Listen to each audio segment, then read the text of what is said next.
Welcome back to my channel. Thank you for taking the time out of day to watch it. I'm in a new space. I'm like a desk setup, and I'm trying to set up like a nice kind of more recording studio space in my room. Hopefully that makes the sound and just the quality of the videos a little bit better. But today I want to be talking about the New York Knicks. Just had an amazing win 2 nights ago against the Boston Celtics in overtime. Julius Randle and Jalen Brunson went off, combining for 58 points on 25 for 50 shooting from the field and 9 for 11 from the free throw line. And I think it just really is encapsulated the addition of Jalen Brunson for the New York Knicks and how impactful he's been on a night in and night out basis. On the season, he's averaging 22 and 6, and over the last 10 games, he's averaging 28, 5 and 4, while shooting 47% from the line and 47% from 3, which is really impressive. On the season, he's shooting 40% from 3, 4.4 attempts per game. And I think you can really just see the level of play and the level of skill Jalen Brunson has brought to the New York Knicks by just how well they perform down the stretch now,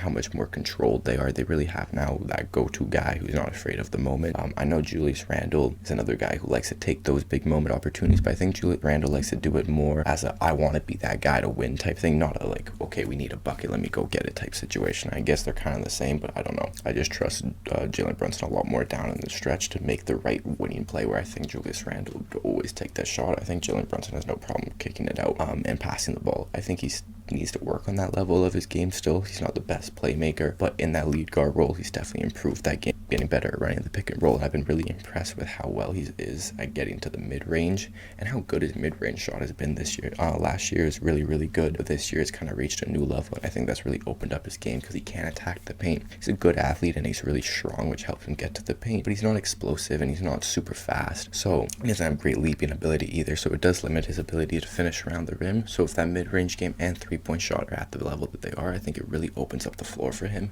and allows his playmaking skills to take that next step, because now he doesn't need to worry about teams cutting off one part of his offensive games if he can score from all 3 levels. I also really just think having a point guard is extremely important for a playoff team, and the New York Knicks want to be a playoff team. They want to win. They want to get back to the playoffs like they were 2 years ago, where Julius Randle had his amazing season, and I think Julius Randle's having to close another all-star season. I don't know if he's going to make it just with how kind of close and tight the competition is, but he's definitely having an amazing season and looked really good. RJ Barrett has picked up his level of play. He still isn't that efficient, but he's putting up good numbers and playing solid defense, and guys like Quentin Grimes, Emmanuel Quickly, Miles McBride, Jericho Sims have all really stepped up their level of play and become actual rotation players for this team. Well, I think a lot of that has to do with their level of defensive versatility. Miles McBride is an absolutely defensive pest who's not afraid of taking any assignment. Of course, he's only 6 feet tall, so he doesn't have that much impact on the game, but just having that guard who's going to hound the opposing ball handler 24/7 when he's on the court is really impactful. And we saw that against the Boston Celtics, who don't really have that lead guard outside of Malcolm Brogdon. That type of pest and just like on-ball pressure really leads to a lot of turnovers, which helped the New York Knicks get back in the game. Jericho Sims is an amazing athlete who can grab pretty much all rebounds and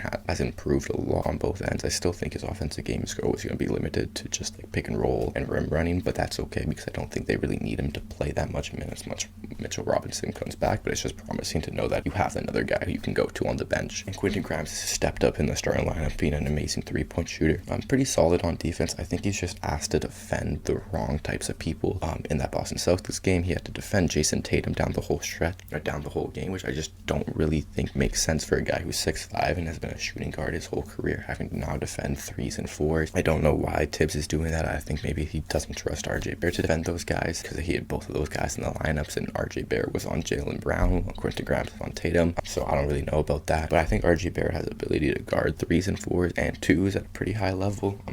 He did pretty decently on Jalen Brunson, it seemed, in that Celtics game. So I don't know what's going on there. Maybe that's just some weird stuff that I'm not really understanding by not watching the Knicks super closely, but I'm kind of confused at why Quentin Grimes is guarding 3s and 4s a lot when he should be guarding 2s. But besides that, getting back to Jalen Brunson, I think he's probably been one of the best offseason additions. He's been close to an all-star, if not an all-star. I just think the East is so stacked in the point guard position. You have guys like James Harden, Tyrese Halliburton, Kyrie Irving, I guess Fred VanVleet to a lesser extent, Drew Holiday, Donovan Mitchell, Darius Garland. Like, it's just a very stacked position out East, so I don't know if he's going to make the team. I hope he does. He definitely deserves it. He's been definitely the best player on the New York Knicks. And yeah, I've just been really excited by Jalen Brunson.